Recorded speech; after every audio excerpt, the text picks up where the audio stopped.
Hey everybody, I'm Mama Baird. Welcome back to the channel. In today's video, I have a product review for you. We are going to be doing Joydeem's bread maker and proofer. So it's going to mix the dough in there and it's going to proof it in there. So I'm excited to give this a try. I have used a bread machine before, one of those big ones that mixes it, proofs it, and bakes in it. And this one mixes and proofs. So I'm excited about that because you can get your dough done in one place, get it out, get it shaped, and then it just needs its final proof. So let's get in here and let's see what this is all about. Make sure you like this video and leave us a heart in the comments if you don't mind. It really goes a long way. All right, guys, so I'm gonna make just some simple butter rolls. We're having pot roast for dinner tonight, and I thought rolls sound good to go with it. So we are going to jump in here and give it a try. I have it plugged in. This lid comes off. It also has one here that twists off if you need to add to it. This also has a bunch of a simple bread recipe in here. And then it comes with instructions, so you'll be able to learn how to do everything. It has simple recipes in here as well.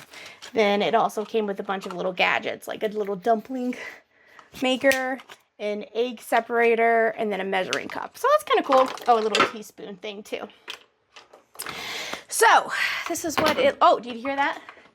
It's got major suction on the bottom there. This is what it looks like on the inside. Dishwasher safe as well. Just slides right in. All right, so we are going to start by heating up some milk, and we are going to get our yeast activated. Now, you guys, this is yeast from 2020. However, I've kept it in the fridge, so it works just fine. I tested it the other day. So as long as you keep your yeast in the fridge or the freezer, it's good to go for a very long time. So let's get in here and let's get it mixed up. All right, so we are starting with 3/4 of a cup of milk. I'm using 2% because it's what I have. Usually whole milk's best though when it comes to baking. The higher the fat, the better. So 3/4 cups of milk. And then we're just gonna get this heated up a little bit in Chef Mike. I'm gonna do a minute. And then I'm also gonna get 1/2 cup of warm water. This is going to be for our yeast to activate it. So you're looking for 110, which is, you know, just a little bit warmer than body temperature. So you want it, yeah, it's cold now, I feel it. You want it to be about lukewarm. So I kind of have my finger in there, feeling it. It's warm, but it's not, because your body temperature is naturally 96 degrees, right? So if you're looking for 110, it's going to be a little warm to you, not a little cold, right? And then to this, we are going to add, okay, so we're going to add a teaspoon of sugar. All right, this milk's pretty hot. We're going to be adding butter to it, though, so it'll cool it down. 1/4 cup is 1/2 stick, so while your milk is hot, and my butter is room temperature, so it'll get it nice and melty. And then we're going to do 4½ teaspoons of yeast into our sugar water here. 1½ Okay. Make sure you put your yeast back in the fridge when you're done. Give this a little mixeroo. And now by activate, we mean that we want it to be nice and foamy. We want to make sure it's alive because the yeast is what poofs up and makes your bread rise. So if you have like very flat, dense bread, it could be that your yeast was old, not quite alive still, or you didn't activate it. Some of it requires you to activate it like this. Other ones you can just mix directly into the dough and you don't have to worry about activating it. So that's kind of what it looks like. We'll see what it looks like in about 5 minutes. Put that over here. And then here's our buttermilk mixture. We don't want this to be too hot either because it could kill our yeast. So we're going to mix this up while it's here. We're going to add a 1/4 cup of sugar to this, as well as a teaspoon of salt. And with this milk being a little hot, it should help dissolve the sugar. All right, let's add some flour in here. I did give this a wash too before I used it. Let's start with 2 cups. Let's add in mixture here. Sugar's great, but gotta let that sugar down there. Alright, here is what it looks like. Kind of slides and locks in place like a food processor. Alright, so it's gonna make for 15 minutes. But it's just gonna be a little bit, and then we're gonna add in the yeast.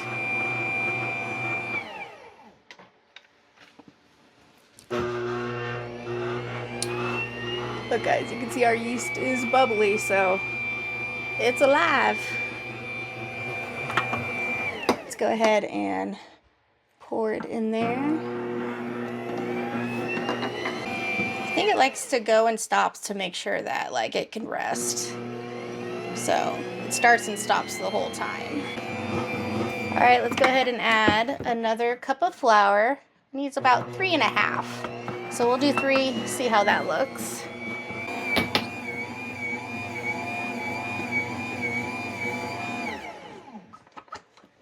All right guys, that looks pretty good for me. So we're gonna let this go for 15 minutes and then I'll bring you back and we'll see how it looks. Oh wait, I forgot my egg. Whoopsie. All right, hold on. Glad I thought of that. I saw it. Milk, butter, sugar, water, warm yeast, yeah. All right, so, and then we'll do a little more flour to help make up for that. My bad. That's all right, it'll mix, it'll be fine. I let this mix for 25 minutes and you can see it's done by how nice and elastic it is. It's nice and smooth, so this is ready to go. All right, so we are going to,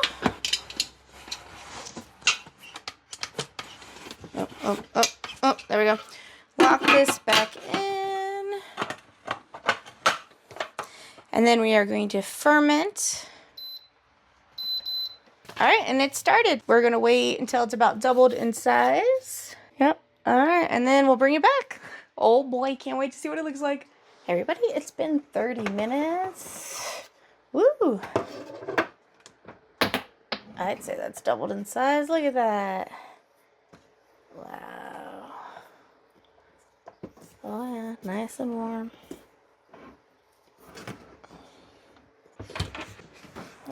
Some flour here. Oh yeah, look how pretty that dough is.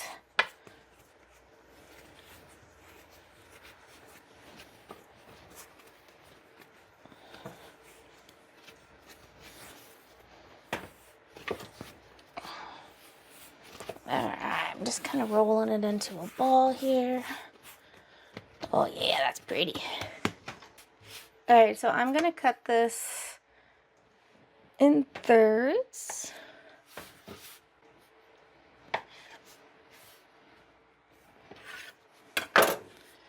Yeah.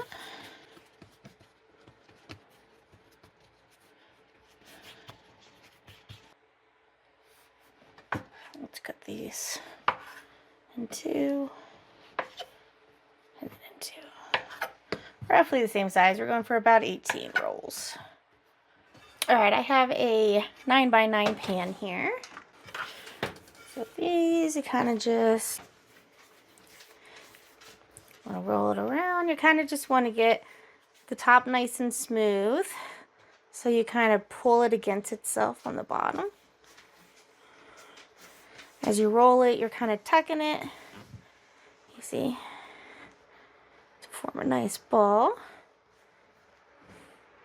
That's like, you know, if you want it round. Some people just leave it, you can just leave it square like these too, you know. It doesn't have to be perfect. These will proof up. And then they will pull apart easily. This one's kind of big. Let's cut this one in half.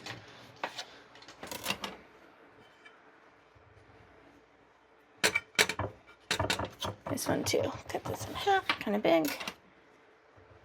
Alright, I'm going to drizzle with some olive oil. And then we're going to do some salt.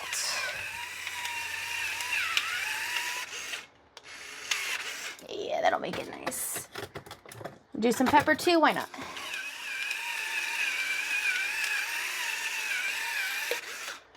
Alrighty, we're going to cover this for 30 minutes.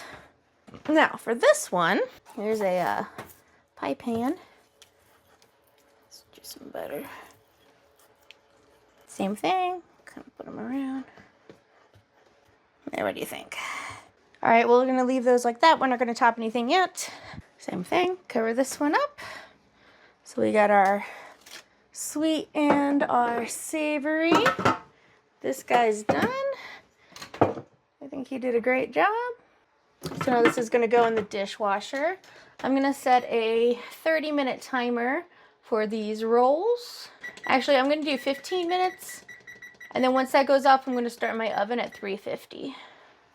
So 15 minutes, then we'll start the oven at 350, and then we'll throw them in. Let me get my sheet pans out of here. Oh boy. All right, guys, these have been proofing for about 30 minutes. See, they have about doubled in size. These are the savory ones and the sweet ones. I don't know if I'm gonna brush anything over them. I think they'll be fine as is. So I'm going to put them in the 350-degree oven. We're going to do 15 minutes, and then we'll see how they look.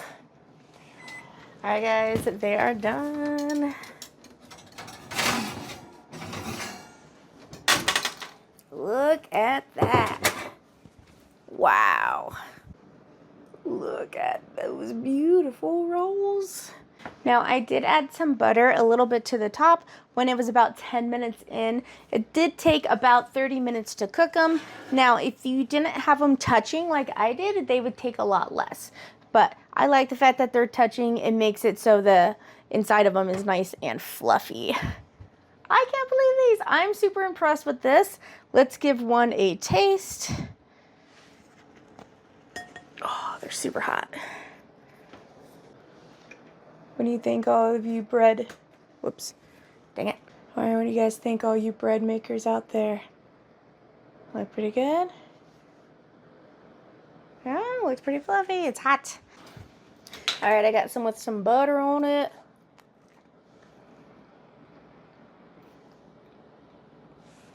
Oh, that was really good. Super fluffy. Not too yeasty. And that's how the dough maker rolls. See what I did there? Rolls. I am so impressed with this Joydeem bread mixer / proofer. It calls it fermenter, but you proof it. Now, it also said that you can make cookies in here. That is something I'm looking forward to giving a try. I will have all of the information listed down below for you to check it out for yourself. If this is something where you want to start making bread, but it's a little intimidating, winter's coming up, proofing doesn't always work out so great. So why don't you give this a try? It would also make a fantastic Christmas present. Well, guys, thank you so much for checking out this product with me. I hope you have a fantastic day, and I'll catch you next time on Mama Bears.